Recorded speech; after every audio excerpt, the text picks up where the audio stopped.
Okay. So Ed was my inspiration. I'm taking a presentation that I actually just did this morning. So it's a full presentation, but I'm only going to take parts of it for us.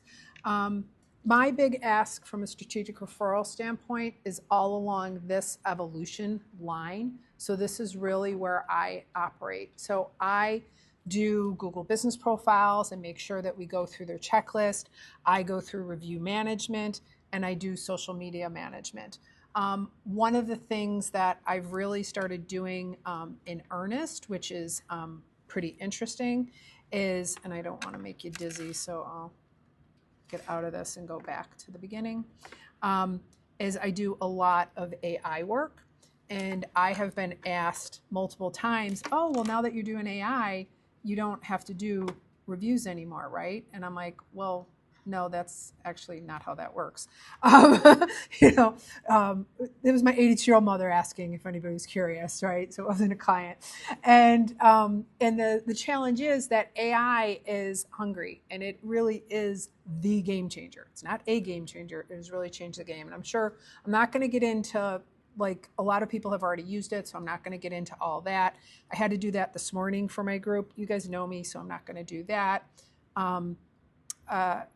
And it is definitely a revolution. It's the dot-com boom and the industrial revolution combined. And we're in it. We get to live through it. I don't want you to fall for any of the myths around AI. Everybody thinks it's the bad guy and it's the Terminators coming to get us and it's the big bad wolf. This is actually a definition, and I'm not sure if I had said this to this group before, but this is the definition that when I asked AI, this is what they told me.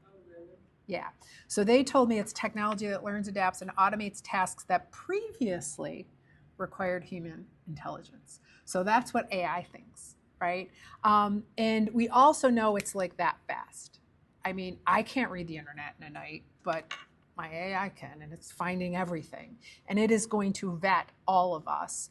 But what I want people to do, and this is really kind of funny because I was in an operational excellence board meeting the other day, and I had quoted this, like, I don't know, a year and a half ago, and people looked at me like I had a third eye.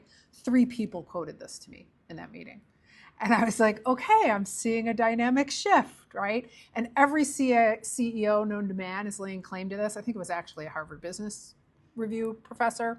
But AI is not going to take your jobs. They're not going to take the jobs of humans. But humans that understand AI are going to take the jobs of humans that don't. So the train's leaving the station, and it's important that you get on it, right? And it really is going to impact how we find clients, and it's going to impact every industry sector that you can imagine. So it's really, really important. What I tell people, you know, I'm a geek, so it's either Star Wars or Marvel, right? So I tell people, think of Tony Stark. He was a billionaire without technology, pretty cool dude, right? With technology, literally a bona fide superhero, right? That's the difference that AI can make for you, and that's what you need to think about. It's definitely a superpower for you. And if you remember, there's 2 slides I want you to remember of this entire presentation. The first is don't be the dinosaur, right? I could give you fancy Gartner graphs and adoption curves, and this is where we are. We've already missed the bleeding edge. That's gone, right? Those are the guys that were like investing in crypto and paying, you know, for pizzas with crypto, right? We're between phase 2 and 3, and we're actually quickly moving to phase 3, right? We can still make a difference, but you definitely don't want to be the dinosaur, right? So, okay. The one thing that I want to mention is that the last line on this, will this make a difference in my industry? I get this question probably 3 times a day at this point. I don't care what you put in that blank. You can use AI for it. I have to talk to you to figure out how, but you can use it. And it will make your life easier, and it will probably make things bigger, faster, stronger, right? So now there are some detriments. You got to be careful from a security perspective of what you put in there. If you put personally identifiable information into an AI, it now has that. So if I put my social security number and I had a specific medical diagnosis and Ed asks, it's going to say, oh, sure, I know this about Donna O'Leary, right? And it's going to give them all the information because nothing is private, right? So you have to know and ways to do this. The evolution that I showed on what we need to do for our technology is important. The evolution that I see people in using it, a lot of people come to me and they're like, hey, can you do an avatar like that one for me? I want like an authority credited. Yeah, sure, I can do that, right? My sister looked at this. She said, oh, did you get a new dog?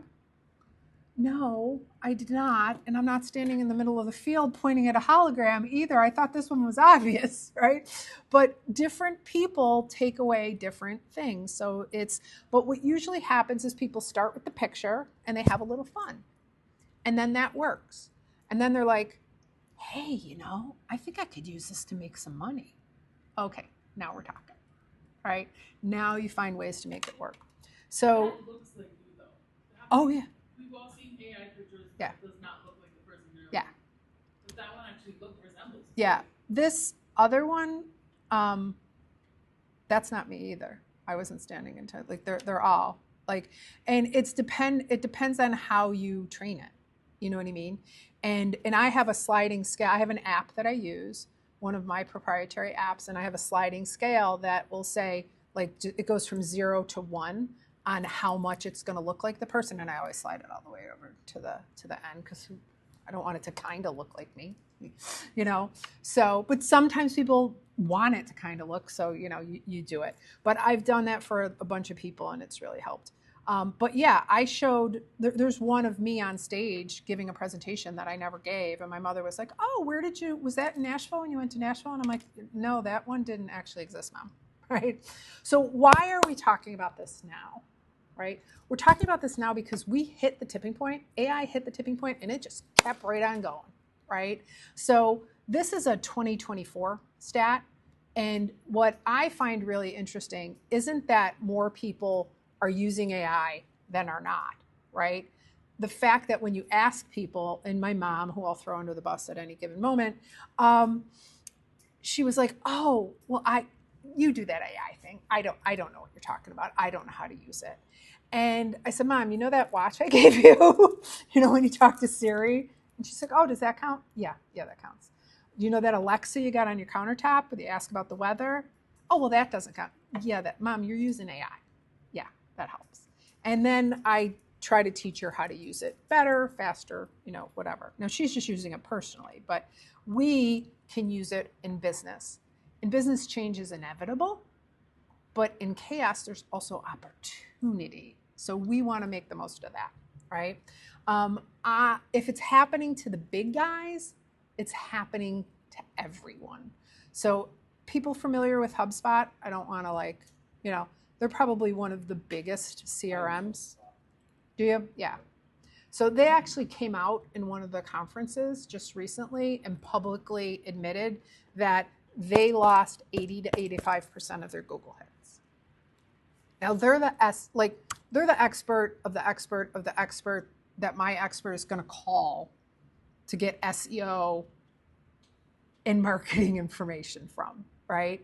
And they lost 80 to 85% of their hits. So if they didn't see it coming, a lot of people didn't see the AI changes and how it was really going to change